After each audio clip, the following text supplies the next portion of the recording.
Hi, I'm Mina. And I'm Yules. Thanks for tuning in to Artificially Informed. Welcome back to the deep dive. This is where we take the absolute flood of global information, everything from cosmic news to diplomatic chaos and market shocks, and we try to make sense of it. And our goal for you is really simple: to give you a clear, comprehensive picture of what's going on without all the noise. And today, the scope is it's breathtaking. We've got this massive juxtaposition happening in the headlines. We really do. On one hand, you have the James Webb Space Telescope, the JWST, finding the earliest supernova ever seen. Just a profound cosmic discovery. And on the other hand, On the other hand, you have this rumor of a potential initial public offering, an IPO, from SpaceX that could be targeting a valuation of, get this, $1.5 trillion. wow, that really does capture the entire scale of what we're doing, doesn't it? I mean, from trying to understand the universe right after the Big Bang to building a corporate ledger that big here on Earth. It's the perfect frame for today. Okay, so let's unpack all of this. We're in a moment where technology is just moving so much faster than regulation, and, global stability is being redefined by rhetoric and shifting alliances. And our mission today is to give you that shortcut. We're going to connect the dots across three major axes. First, the incredible push for standardization in what people are calling the AI agent era. Second, the really dangerous volatility we're seeing in global diplomacy. And third, the ethical crossroads that are just becoming more and more acute in health and in business. And that synthesis is so crucial because the stories themselves seem to conflict. We need to look at the friction between allies like the US and Europe over some really fundamental issues. Right, like immigration and military spending. And at the same time, we have to connect that to how corporate consolidation, this whole big's getting bigger trend, is changing everything, from the streaming service you use to the actual hardware that powers AI. We are going to go deep on everything today, from a really terrifying sperm bank scandal to the financial warfare over frozen Russian assets. So let's not waste a second. We'll start by zooming out way past the stock market and Earth's orbit to the wonders being captured by our most powerful eye in the sky.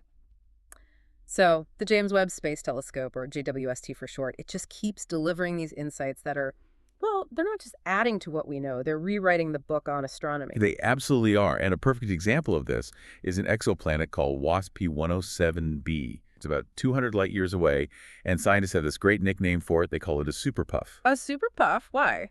Because it's huge, about the size of Jupiter, but it has only a fraction of the mass. It's incredibly low density, like planetary cotton candy. Okay, and what did the JWST find there? It's not so much what it found as what it saw happening. It observed the planet actively losing its atmosphere. I mean, this isn't some static rock in space. It's a dynamic world in the middle of a dramatic transformation. So it's shedding its atmosphere. How could they tell? They detected this enormous stream, or a tail, of helium flowing away from the planet. And this tail extends for almost 10 times the planet's own radius. It's just a colossal plume of gas being stripped away into space. That's incredible. And by looking at that gas, they could figure out what the atmosphere is made of. Exactly. It's like getting a chemical fingerprint. They found helium, which we just mentioned, but also water vapor and sulfur dioxide. But what was really telling was what they didn't find. And what was that? A distinct lack of methane. And that missing piece of the puzzle is crucial. Why? What does the absence of methane tell us? Well, it's the smoking gun for what's called the migration theory. The idea is that this planet, this superpuff, didn't form where it is now, close to its star. It formed further out. Much further out, in the colder regions of its solar system where methane would have been abundant and easily incorporated into its atmosphere. Then something, probably a gravitational nudge from another large body, pulled it inward. So it migrated closer to its star, and that's when things started to go wrong for its atmosphere. Precisely. It got too close to its K-type star, and the intense stellar radiation started boiling off and stripping away its weakly held outer layers. Because it's missing the methane it should have had, and because we can see the atmosphere being blown away in real time, it validates this idea. We're watching planetary evolution happen live. It's like a glimpse into how our own gas giants, like Jupiter, might have moved around in the early solar system. It's exactly that, a critical insight. Okay, this is where it gets, for me, even more interesting. We're moving from superpuffs to the most violent events in the universe. The JWST also detected the earliest supernova we've ever observed. Yes, this is just pushing the boundary of observation closer and closer to the Big Bang itself. It gives astrophysicists actual hard data on how the first stars lived and died when the universe was still in its infancy. And that's fundamental for understanding how all the heavier elements were created and spread through the cosmos. It is. But there's another discovery related to cosmic explosions that's maybe even more tantalizing, and it's about gamma ray bursts, or GRBs. The longest one ever recorded. Right, I saw this. It lasted for 7 hours. An unprecedented 7 hours. You have to understand, most GRBs are like a flash of lightning. They last for a few seconds, maybe a couple of minutes at the extreme end. 7 hours suggests a power source that is just off the charts. Way beyond a typical collapsing star, which is what usually causes them. Far beyond. And this is where the speculation gets really exciting. Researchers think this ultra-long GRB might finally be evidence for something they've been hunting for decades. Intermediate mass black holes, IMBHs. Okay, so these are the middle children of black holes. We know about the small ones from collapsed stars, and we know about the supermassive ones at the center of galaxies. Exactly. But the ones in between, the IMBHs, have been almost entirely theoretical. We've had very little direct evidence. So why would a 7-hour gamma ray burst point to one of these? Because the sheer energy and the duration, they're just too big for a normal stellar collapse. But the signature doesn't quite fit with what we see from a supermassive black hole. The working theory is that this was a massive star being torn apart and consumed by a previously hidden IMBH. And if that's true, what does it mean? It would be a monumental discovery. It could be the missing link in understanding how galaxies form, because one of the leading theories is that these IMBHs are the seeds that eventually grow into the supermassive black holes that anchor galaxies like our own. Wow. Okay, that is a cosmic shift in perspective. Let's bring things a little closer to home, but still high above us. There's some incredible atmospheric things happening on both Earth and Mars. Yes, starting right here at home. New observations have been focusing on something called high-altitude sprites. These are the weird red flashes, right? They are. Fleeting, almost ghostly red flashes that happen way, way up, about 50 miles or 80 kilometers above powerful thunderstorms. They're a form of electrical discharge. And they're really hard to study because they're so fast and so high up. And understanding them helps us understand how energy moves around in our own upper atmosphere. That's the key. And speaking of atmospheric electricity, the Perseverance rover on Mars gave us something amazing. It actually recorded the sound of Martian dust devils. I remember seeing that. But it wasn't just the whooshing sound, was it? No, it was the sound underneath that. A distinct crackling sound. And that crackle was the sound of electrically charged dust particles swirling around inside the vortex. So Martian dust devils are electric. Highly electric. Mm-hmm. And that has huge implications. Mm-hmm. The electric fields they generate affect the radiation levels on the surface. For any future human missions to Mars, understanding and predicting these charged dust storms is absolutely critical for astronaut safety. So the thin Martian air is more dynamic and violent than we thought. And definitely more charged. That dynamic environment is a perfect transition to the space race, which is just accelerating like crazy. China, in particular, is setting some new benchmarks. They really are. They just achieved a major milestone by completing 3 launches of their Long March rockets in a single 19-hour period. 3 launches in less than a day. It's not just impressive, it's a demonstration of incredible industrial capacity and strategic intent. It shows they can deploy assets into orbit with a speed and versatility that is, a key metric in the modern space power competition. And they're also doing the necessary maintenance up there. I saw something about a spacewalk on their Tiangong space station. That's right. 2 of their astronauts did an 8-hour spacewalk. The main job was to inspect some minor damage on a docked spacecraft and, crucially, to install extra debris shielding. Because low Earth orbit is getting pretty crowded and dangerous. Dangerously crowded. Space junk is a huge problem. So this kind of proactive maintenance is essential if you want to have a long-term human presence in space. Yeah. It shows they're in it for the long haul. And while we're talking about looking up, we should mention the infrastructure on the ground that makes it all possible, like the extremely large telescope, the ELT, being built in Chile. Yes, construction is well underway in the Atacama Desert. And when this thing is finished, it's going to be a revolution. It'll have a 39-meter segmented mirror. 39 meters? I can't even picture that. To put it in perspective, it will be able to gather so much light and with such clarity that it could potentially resolve the atmospheres of rocky exoplanets or watch galaxies forming in the early universe. It's the machine that will follow up on what the JWST is finding now. It'll be the tool that confirms or denies those IMBH theories. All right, let's transition from the cosmic scale all the way down to the nanoscale and pivot to technology, because the speed of AI development is what's really driving so much of the economic and structural shifts right now. We are absolutely in what people are calling the AI agent era. And the first big and I think necessary problem to solve is standardization. Right, because if everyone builds their own separate system, nothing will work together. Exactly. And that's why this is so significant. You've got the huge players, OpenAI, Anthropic, even block joining forces with the Linux Foundation. They've created something called the Agentic AI Foundation. And the goal is to create standards, basically common language for AI. It's more than just collaboration. It's about enforcing technical standards so that the whole AI sector doesn't just fragment into a bunch of incompatible, proprietary walled gardens. I saw they're introducing specific protocols to do this, things called the Model Context Protocol, or MCP, and something called Goose. What do these actually do? So the Model Context Protocol, the MCP, is the foundation. Think of it as a universal translator for AI agents. It allows an agent built by OpenAI and one built by Anthropic to reliably exchange information about a task, the context, the progress, everything. So it solves the problem of one AI not knowing what the other one is doing. Precisely. Before, integrating functions from different models was a nightmare. MCP is designed to let them hand off complex, multi-stage tasks to each other seamlessly. So you could have one agent that's great at data analysis, pass its findings to another agent that's great at generating reports. Okay, that makes sense. So if I have an AI managing my schedule and another one managing my finances, MCP would let them obviously talk to each other to, say, book a flight and pay for it without my intervention. That's the vision. And for businesses, this is huge. It means they can build solutions using the best model for each specific job, regardless of who made it. It prevents vendor lock-in and just makes the whole ecosystem more efficient and, frankly, more responsible. But this big push for standards is happening while the underlying hardware is under incredible strain. That's the other side of the coin.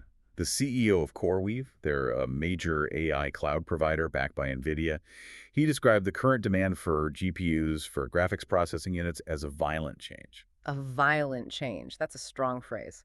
It's a recognition of reality. The demand for the specialized chips that you need to train and run these AI models is just relentless. It's creating this huge economic barrier. Only companies with massive capital can afford to build out the necessary infrastructure. And that leads right back to the bigs getting bigger trend we were talking about. The hardware bottleneck is concentrating power. It's a self-reinforcing cycle. You need massive capital to buy the hardware, and having the hardware allows you to build the models that generate massive capital. Okay, let's shift to how AI is already changing creative work. That Adobe integration with ChatGPT was a huge piece of news. It's massive. They built ChatGPT, which has something like 800 million users, directly into Photoshop, Express, and Acrobat. So what does that mean for the average person using Photoshop? It means you can do incredibly complex things with simple natural language. Instead of clicking through 10 different menus and adjusting sliders, you can just type "remove the person in the background" and make the sky look like sunset. It dramatically lowers the barrier to using these professional-grade tools. That's a huge time saver. And the design company Figma is doing something similar, right? Yes, Figma launched new AI tools for object removal and, interestingly, image extension. So a designer can just tell the AI to intelligently expand the canvas of an image to fit a new web layout, and it will generate the missing parts. It's all about automating the tedious, repetitive work so creators can focus on the actual design. And even on a more consumer level, Google Photos is using AI to improve search. Right, the image recognition is getting so good that you can search your library for, pictures of my dog at the beach with a red ball, and it'll find them. It's making our digital memories much more accessible. But the speed of all this integration just inevitably brings up ethical questions, which takes us to consumer control. Instagram is testing a new feature called Your Algorithm. This is a direct response to years of criticism about mental health and algorithmic bias. Yeah. The feature basically lets you give the algorithm direct feedback. Show me more of this, show me less of that. So they're trying to give users a little bit of the steering wheel back. Exactly. It's an acknowledgement that they have to balance their engagement metrics with user well-being, or they risk people just burning out and leaving the platform. Now, at the intersection of cybersecurity and state power, we saw a major reversal in India. Yes, this was a big story.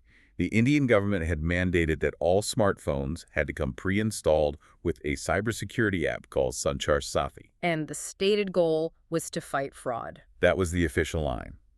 But it was met with huge backlash from tech companies and privacy advocates who said it was essentially a tool for potential mass surveillance and a massive overreach by the state.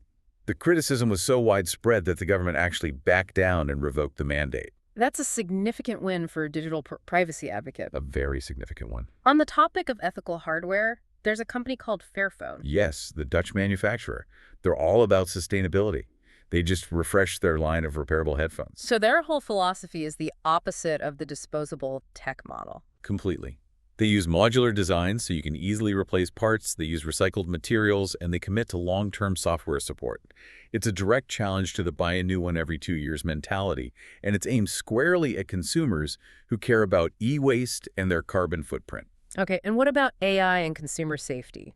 Truecaller is launching a new feature aimed at protecting families. This is really interesting. It's called Family Protection, and it's rolling out in early 2026.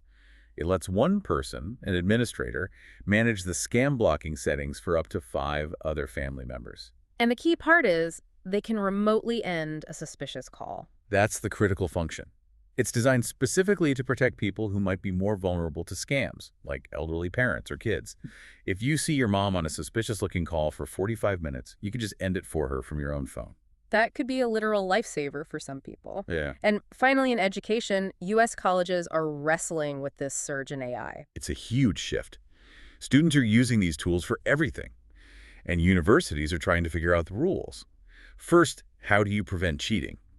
And second, and this is the much bigger question, what does it mean to learn when an AI can write your essay or solve your math problem? They have to redefine what they're actually teaching. Exactly.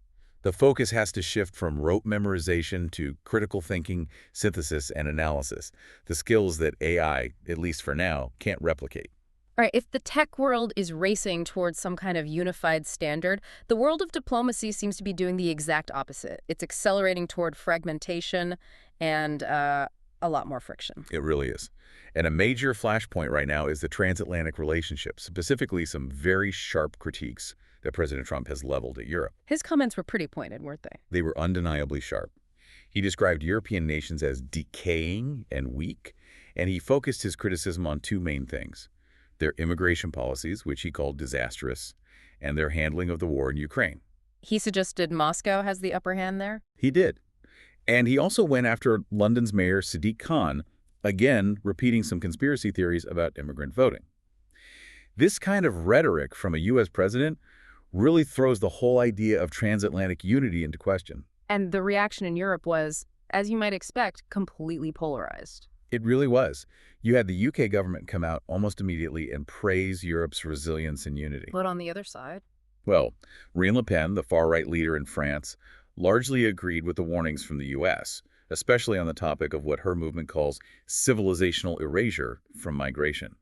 It shows how rhetoric from the U.S. can instantly energize and validate populist movements across Europe. And this is all happening as Germany is making this huge strategic pivot on defense spending. That's the crucial backdrop.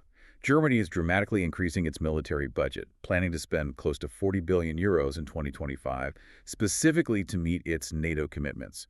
That's a direct response to Russia's actions. Meanwhile, tensions are flaring up in a completely different part of the world, in the Gulf of Venezuela. A major escalation. 2 U.S. F-A-18 Super Hornet fighter jets conducted a 40-minute flyover near the city of Maracaibo and the Gulf of Venezuela. And that's the closest U.S. military jets have come to their mainland in recent memory. It is. It's a very clear and aggressive show of force, a form of military signaling designed to ramp up hostility in an already very strained relationship. And the reaction from the region was pretty swift. It was. Nicaragua immediately condemned it as a threat to sovereignty. Cuban officials and journalists echoed that, calling for peaceful solutions, not military posturing. How did Venezuelan President Maduro respond? Interestingly, not with military threats, but with an economic move. He focused inward, finding a new decree to create a unified protocol for non-oil exports. So trying to diversify their economy away from oil dependence. That's the goal. It's a strategic move to build economic resilience and show his domestic audience that he's working on stability, even in the face of this external pressure from the U.S. But is that realistic in the short term? I mean, can they really diversify away from oil that quickly? That is the billion-dollar question. In the short term, no. Shifting an entire economy that's been dependent on oil for decades takes a very long time. This is more of a political signal than an immediate economic solution. It's about projecting an image of stability and forward-thinking leadership at home. Got it. Okay, shifting back to Europe and the Ukraine-Russia conflict. The stalemate on the battlefield continues, but the focus seems to be intensifying on the financial front.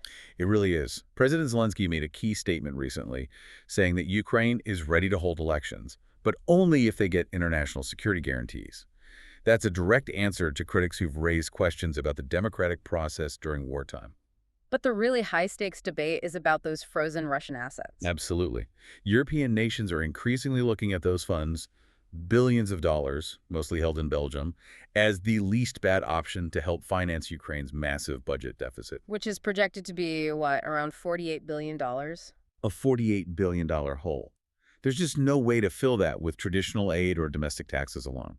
The pressure to use the Russian assets is becoming immense. And Russia's response has been predictable. Foreign Minister Lavrov threatened retaliation. He called it robbing, plain and simple. He said it's unlawful and that Russia would retaliate, likely by seizing any Western assets still within Russia. It could trigger a whole new round of financial instability. But it's interesting, this debate forced a clarification from one of the G7 nations in Asia. Yes, Japan came out and publicly denied reports that it had rejected the idea of using the assets. A vice finance minister there clarified that Japan is, in fact, getting ready to take action to support Ukraine. So despite what you might read, the G7 coordination on this is still very much active. And while all this is happening, we're seeing other global alliances solidifying. The BRICS nations, for example. Right. Brazil, Russia, India, China, and South Africa. President Putin and India's Prime Minister Modi just vowed to increase the trade between their two countries to $100 billion by 2030. And this is happening despite a lot of pressure from the U.S. on India to distance itself from Moscow. It is. India is pursuing what it calls strategic autonomy. They're reinforcing defense and energy ties with Russia because it's in their national interest. Even if it goes against the diplomatic goals of the West, it's a major power move. We also saw a direct military signal from China and Russia near Japan. A very direct signal. They flew their 10th Joint Strategic Air Patrol using nuclear-capable bombers close to Japanese airspace. Japan's defense minister immediately expressed serious national security concern. It's a coordinated show of force. And finally, a really troubling development in Africa. A peace deal in the Democratic Republic of Congo seems to have collapsed almost immediately. Yes, just days after it was signed, fierce fighting has resumed in the eastern DRC. The M23 rebels are advancing on a key city, Uvira. And the DRC is accusing Rwanda of backing the rebels. They are, saying Rwanda is violating a 2013 peace agreement. It's a reminder of the deep historical conflicts in that region, often fueled by competition for resources. The fact that the peace deal failed so quickly is a really bad sign. Okay, let's shift our focus now to global finance and a trend that some are calling spotlight. Bigs getting bigger.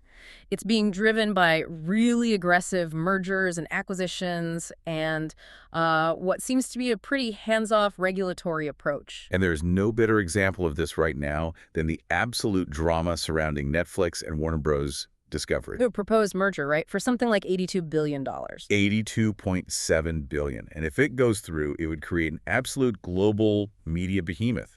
And predictably, it's already triggered a major class action lawsuit from consumers. Worried about monopolization, I assume. Less choice, higher prices. It's the classic concerns that this level of consolidation just kills competition and ultimately hurts the customer. And the whole saga is getting even more complicated. Mario Gabelli is now apparently trying to make a bid for Warner Bros. Discovery as well. He is, which turns this into a multi-front corporate war. But honestly, the most incredible detail to come out of all this is about the collapse of a previous deal. The one David Ellison was trying to make with the WBD CEO, David Zaslav. This is the story I couldn't believe. Remind us what happened. So Ellison spent 12 weeks, a huge amount of effort, doing due diligence, courting executives, trying to get this deal done. Right. And the whole thing reportedly fell apart because Zaslav just stopped responding to his texts. Slight chuckle, he just ghosted him in the middle of a multi-billion-dollar negotiation. He ghosted him. It's a perfect, almost unbelievable anecdote that shows you how much of this high-stakes corporate maneuvering is driven by ego and personal whims, things you'll never see in a financial filing. A deal that big collapsing over unanswered texts. It's amazing. And it perfectly illustrates the bigger trend. This relentless drive for consolidation, often encouraged by lax M&A policies, is creating these massive entities where consumer interest can often take a back seat. And this connects back to what we were talking about with AI, right? The hardware bottleneck. It's directly connected. That violent change in demand for GPUs means only companies with enormous capital reserves can play the game. A combined Netflix WBD, or a Google, or an Amazon. They're the only ones who can afford to build out the AI infrastructure at scale. It creates this feedback loop of concentrated power. Okay, let's pivot to a country that is rapidly becoming a financial powerhouse in its own right, India. Amazon is doubling down there. And then some. They just announced an additional $35 billion investment in India by 2030. That brings their total commitment to a staggering $75 billion. $75 billion, and where is that money going? It's focused on AI, e-commerce, and logistics. The goal is to create 1 million jobs and really tap into India's massive and still growing digital consumer market. And it's not just foreign investment. India's domestic tech scene is booming. Look at the IPO for the e-commerce company Meesho. A huge success story. Meesho focuses on smaller vendors and more value-conscious customers, a huge segment of the Indian market. They raised over $600 million in their IPO, and the stock jumped 46% on the first day. That shows huge investor confidence in the Indian market. It really does. It shows that investors are looking for companies that can solve specific regional problems effectively. Turning to Latin America, we're seeing some intense political battles over economic policy. In Colombia, President Gustavo Petro's new tax reform proposal is facing major opposition. Yes, right-wing factions there are fighting it tooth and nail. They argue that it's going to place an unfair burden on the middle class, which is already dealing with inflation. And the government's argument is that they need the money for social programs and to stabilize finances. That's the core of the debate. It's a classic ideological fight over whether to prioritize social spending and redistribution or to focus on lower taxes and private enterprise. And we're seeing a similar kind of contentious reform in Argentina under President Javier Milei. Yes, he submitted a bill to create a voucher system for private education. The stated goal is to increase competition and choice. But the critics are worried it will gut the public school system. That's the fear, that it will create a two-tiered education system and further disadvantage students who rely on state-funded schools. And just a quick final note on the markets, a forecast for Hong Kong's housing market. Right. After a pretty significant downturn, analysts are now predicting that Hong Kong home prices will rise by up to 5% in 2026. And what's driving that expected recovery? Two main things: a new wave of buyers from mainland China and the anticipation of interest rate cuts. It suggests a slow but steady recovery on the horizon. All right, let's transition now to what are really critical issues of public trust, health, and accountability. And we have to start with an absolutely devastating story out of Europe about a cancer-linked donor sperm crisis. This is a story that represents just a catastrophic failure of medical ethics and regulation. The European Sperm Bank, or ESB, used sperm from a donor, known as donor 7069, who carried a gene mutation for cancer. The TP53 mutation. We need to be clear about how serious this is. What does that mutation do? The TP53 gene is supposed to be a tumor suppressor. When it's mutated, which it is in a condition called Li-Fraumeni syndrome, it dramatically increases a person's lifetime risk of developing multiple types of cancer. We're talking a risk that approaches 100%. 100%. And this donor sperm was used to conceive how many children? Nearly 200 children across Europe. And the reports indicate that some of those children have already died from cancers associated with this genetic defect. It's just horrific. And the story gets even worse because the families weren't even told. That's the other layer of this tragedy. In many cases, the families were not officially notified by the sperm bank about the risk their children carried. It raises enormous legal and moral questions about their testing and communication protocols. This just screams for more regulation. It screams for a global registry and much, much stricter standardized oversight. The reproductive technology industry is a patchwork of different national laws, and this crisis proves that the ethical guardrails are just not keeping up with the science. A truly horrifying story. And on a related, though very different health note, there was that unique rabies case. Yes, an incredibly rare medical case. A man died from rabies after receiving a kidney transplant. The organ donor had contracted rabies, saving a kitten from a skunk. It's a tragic anomaly, but it highlights the kind of unforeseen complexities that can pop up even in the highly controlled world of organ donation. Okay, moving to law enforcement and accountability. A U.S. judge gave the go-ahead to unseal some of the Jeffrey Epstein grand jury documents. He did. Judge Paul Engelmayer approved the release, but he also added a very important clarification. He said the documents contained very little new information about Epstein's clients or his criminal methods. But public skepticism remains pretty high on that. Very high.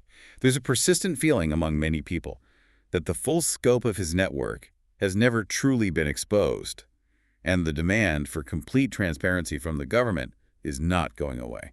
We also saw new details in the investigation into the killing of a United Healthcare CEO. The suspect, Luigi Mangione, was arrested. And he was arrested with some pretty damning evidence on him. A loaded firearm magazine was found hidden in his underwear.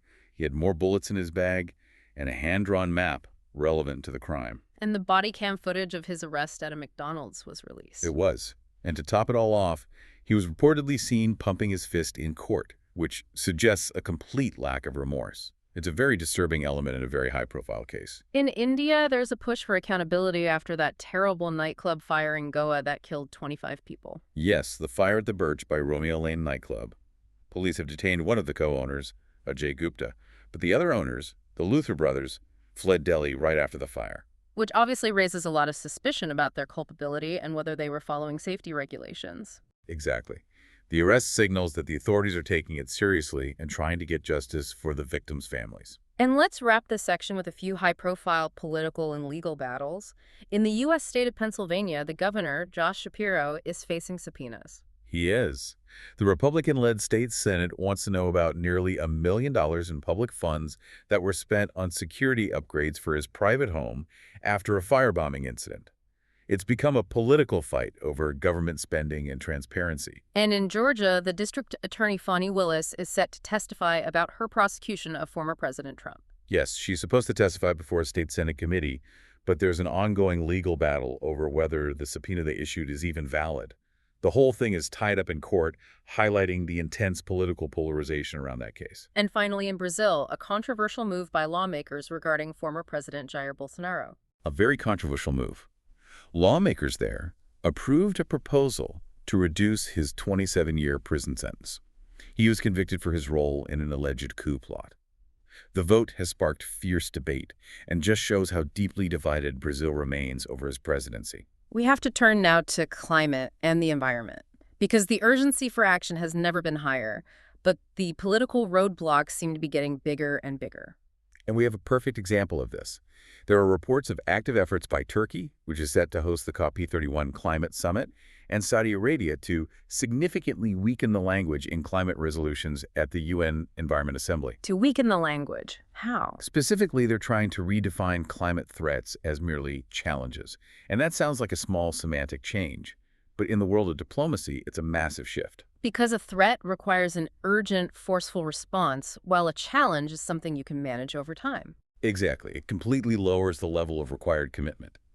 They're also trying to water down references to the science of glacier melting and minimize the role of indigenous communities in conservation.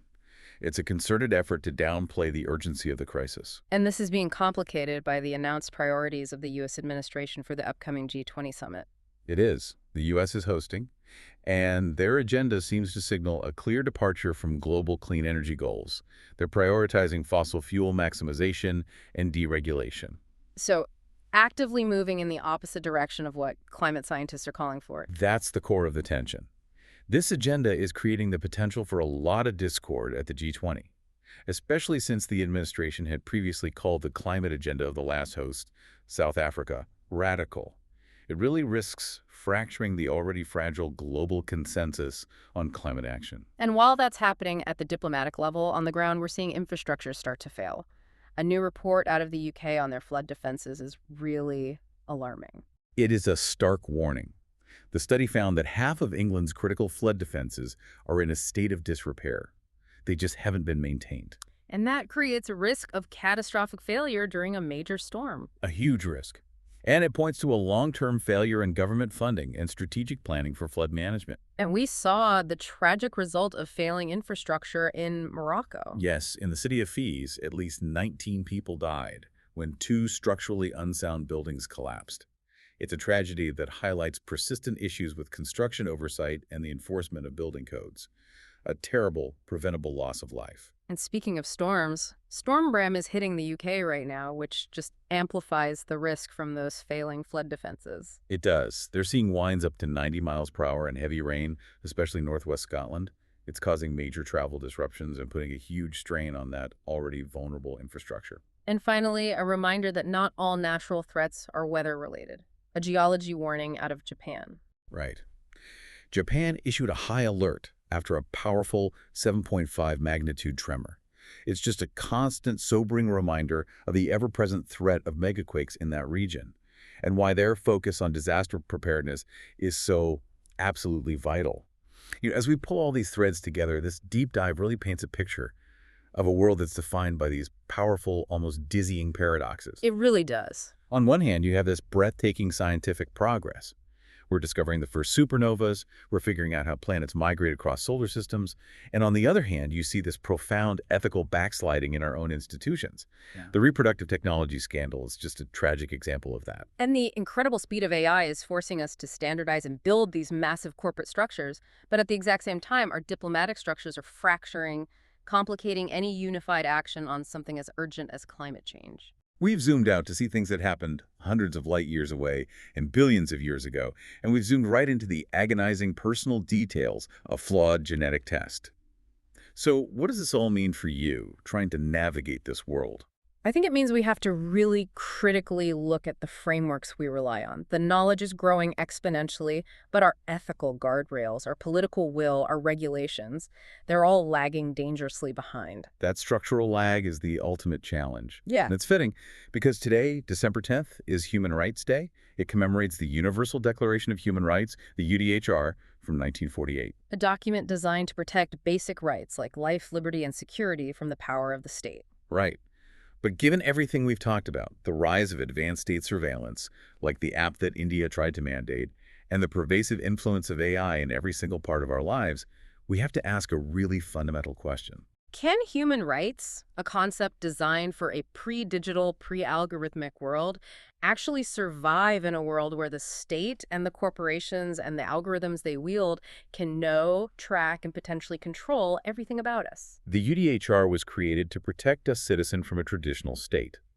But what we're seeing now is the rise of the algorithmic state, a new kind of power where technology enables this incredible, non-transparent level of influence. So the question for you to think about is, what's the ultimate balance? How do we balance public safety with personal freedom in this new age? What constraints do we have to build around these algorithms and the power structures that control them to make sure those rights from 1948 still mean something today? It's the question of our time. Think about that balance. We'll talk to you next time on The Deep Dive.